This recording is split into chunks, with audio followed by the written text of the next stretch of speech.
E aí, meus amores, eu aqui de novo para conversar com vocês, de novo sobre o Senado Federal. No vídeo anterior eu falei sobre o mandato dos senadores, os mecanismos de votação neles, por que o mandato de senador é de 8 anos e não de 4 anos. Só que um inscrito pediu para eu falar sobre a competência do Senado Federal. Quais são as atribuições dos senadores? Mas antes eu quero pontuar outras questões importantes também. Então vamos lá.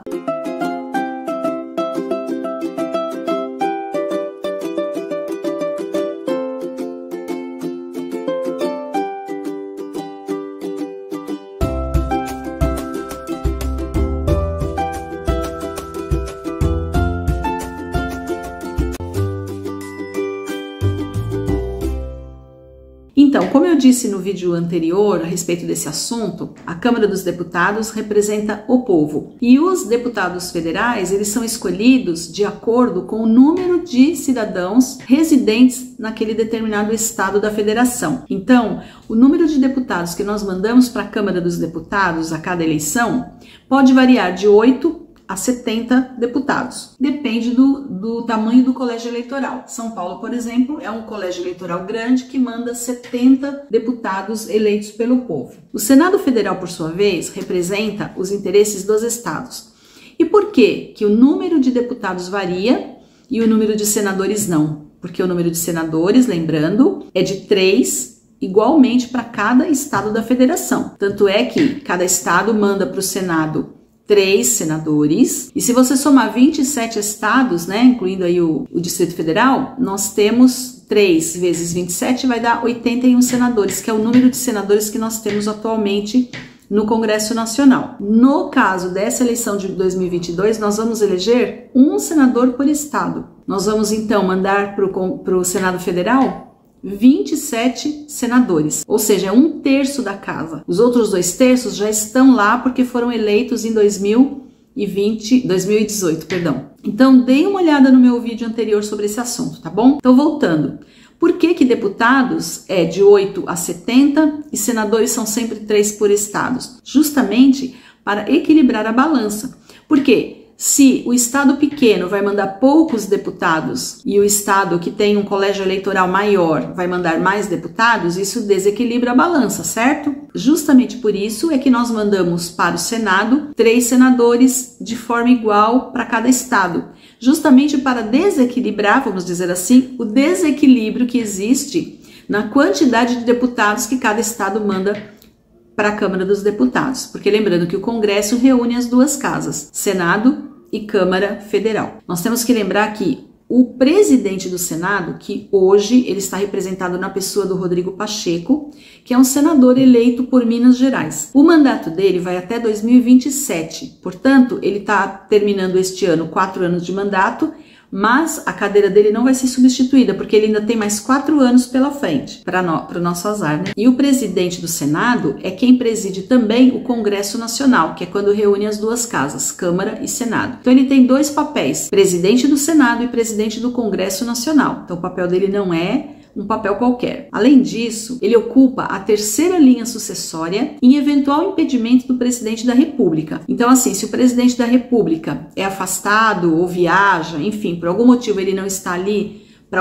ocupando efetivamente o seu cargo, quem assume é o vice. Na ausência do vice, vem o presidente da Câmara dos Deputados. Na ausência da Câmara dos Deputados, vem o presidente do Senado Federal. Agora, entrando mais no aspecto político, de partidos políticos, nós sabemos que nós praticamente não temos partidos de direita, efetivamente de direita, no cenário político brasileiro. Então, eu fui dar uma olhadinha na composição, em termos de partidos, do Senado Federal que nós temos hoje, com esses senadores, tá? De 81 senadores, 18% apenas, a gente pode dizer que são senadores de partidos de direita, centro-direita. O que significa que 82% do Senado Federal está dominado por partidos de esquerda. Só o PT tem lá 7 senadores. O partido do presidente, o PL, tem pouquíssimos senadores. Entre eles, é curioso, o Rio de Janeiro, todos os 3 senadores do Rio são do PL, que é o Romário, Flávio Bolsonaro e Carlos Portinho. Nós estamos mandando para o Congresso, nesta eleição, apenas 27 senadores. Por isso a importância gigante de escolhermos bem o senador que nós vamos mandar para lá. E o senador de São Paulo que nós elegermos, ele vai substituir o senador José Serra. Por quê? Quem são os senadores pelo estado de São Paulo? São Mara Gabrilli, o Major Olímpio, que também era senador, morreu, e no lugar dele está Alexandre Giordano. Então, Alexandre Giordano e Mara Gabrilli continuam lá até 2027. Nós vamos substituir o José Serra. E cada estado vai mandar um só. Portanto, 27 estados, 27 senadores é que irão ocupar as 27 cadeiras que estarão vagas. Mas a gente tem que lembrar que, além de 27% ser apenas 1/3 de 81 total de senadores, muitas pessoas não sabem escolher e muita gente escolhe partidos de esquerda.